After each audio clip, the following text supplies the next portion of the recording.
Došao je kao sluga, postao sličan ljudima. Stigao je poput izdanka, prezren bješe bez ljepote, čovjek bola vičan patnjama, od kog svatko lice zaklanja.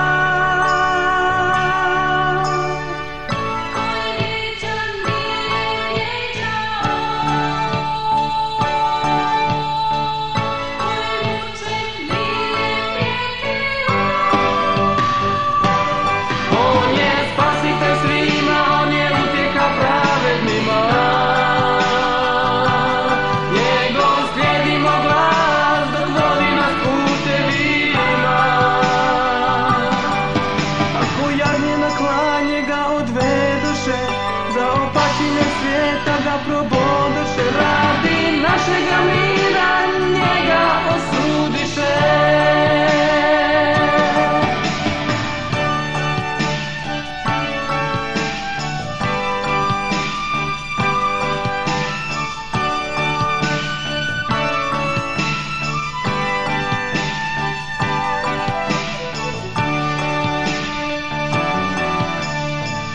Došao je kao sluga, postao sličan ljudima.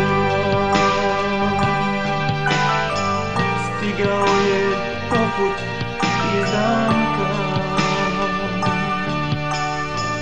prezren bješe bez ljepote, čovjek bola vičan patnjama.